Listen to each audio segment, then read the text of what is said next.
So, I think ito yung error natin, guys, no? So, stop ko lang ito. So, dito, hindi natin na-define yung student ID, kaya wala siyang mahanap. So, copy ko to. Ito, student ID. Yan. Then, yung variable name is selected student ID. Try natin ulit i-run. Kuha na ulit.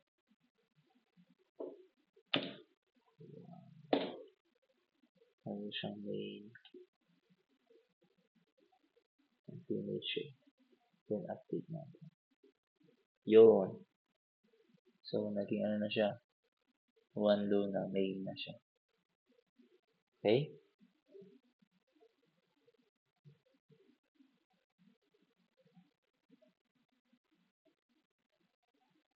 Clear.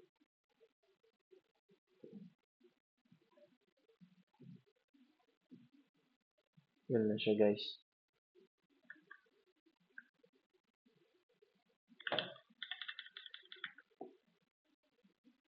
Then, tuloy natin.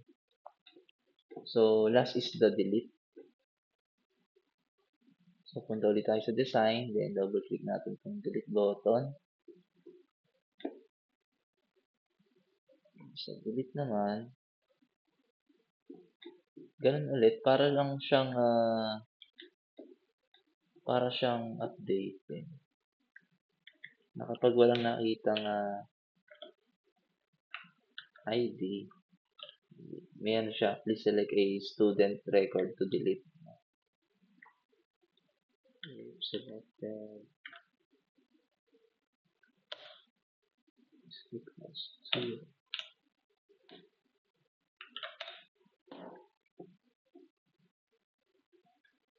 Message box, copy na lang ito.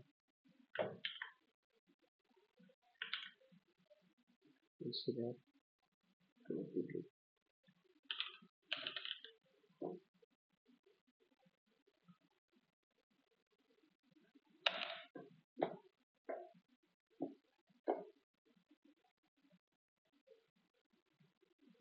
Then, ask tayo ng confirmation.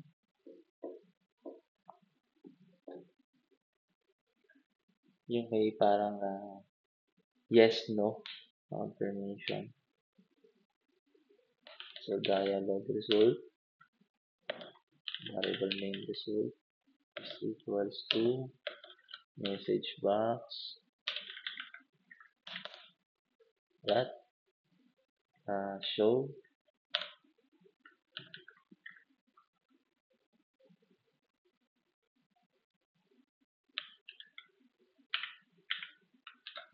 yeah. Then, lagay lang natin dito, tanong natin, are you sure or are you sure you want to archive. Ang gagawin kasi natin, ilipat natin ng ibang table, no? Archive lang tayo. This student record question mark.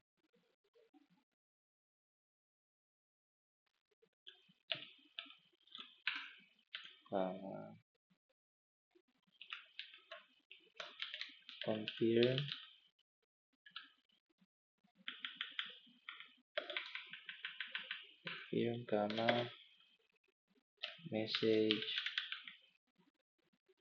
message box buttons that yes, no. Yan. Yes, no yung lalabas. Pero marami pang ano dyan, pagpipilian.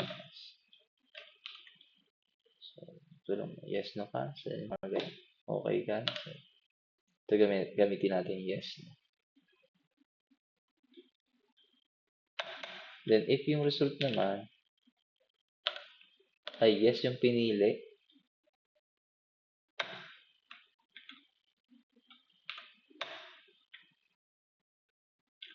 try natin yung connection using connection.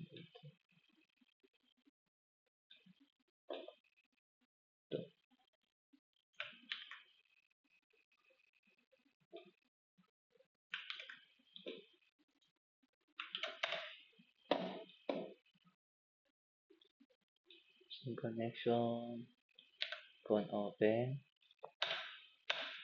MySQL. Ito, mag-start tayo ng transaction. It's very important na ilagay natin. MySQL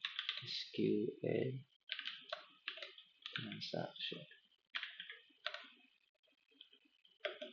Then variable name transaction is equals to begin transaction. Yan. Then try natin.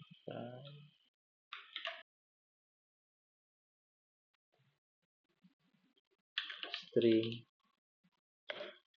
archive. Yung variable name natin, archive query. Archive query is equals to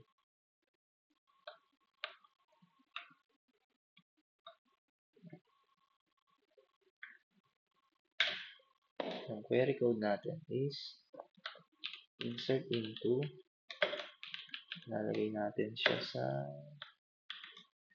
students archive, students underscore archive. So ito yung class pag tinignan. So dito natin siya ilalagay, students underscore archive.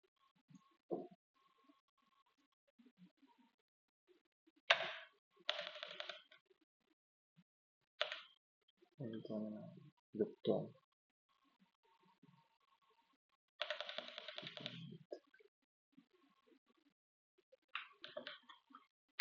Student ID.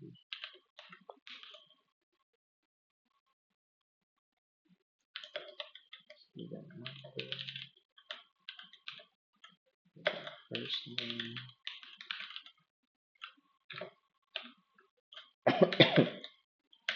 Last name. Gender. And age. Yeah.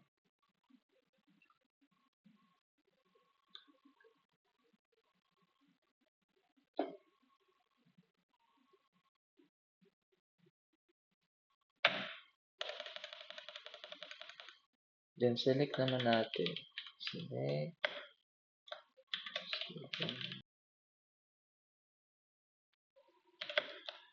student number, first name, last name,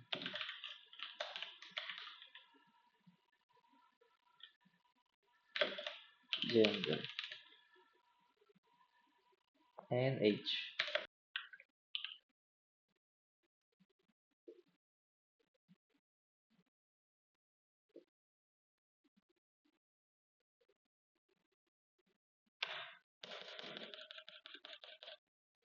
From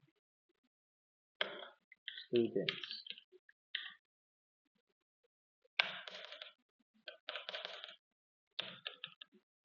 Where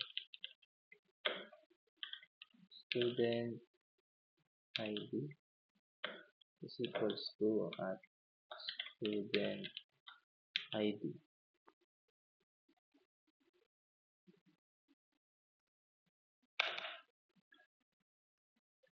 Using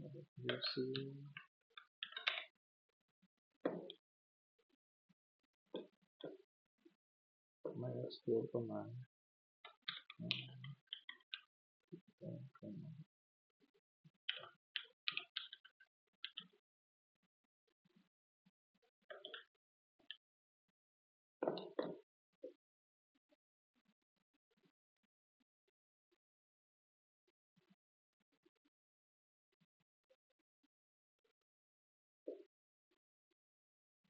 Pangalanan natin ng archive.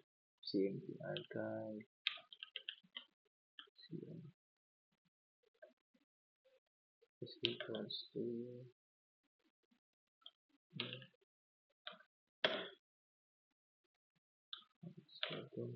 open close parentheses. Again, si archive query,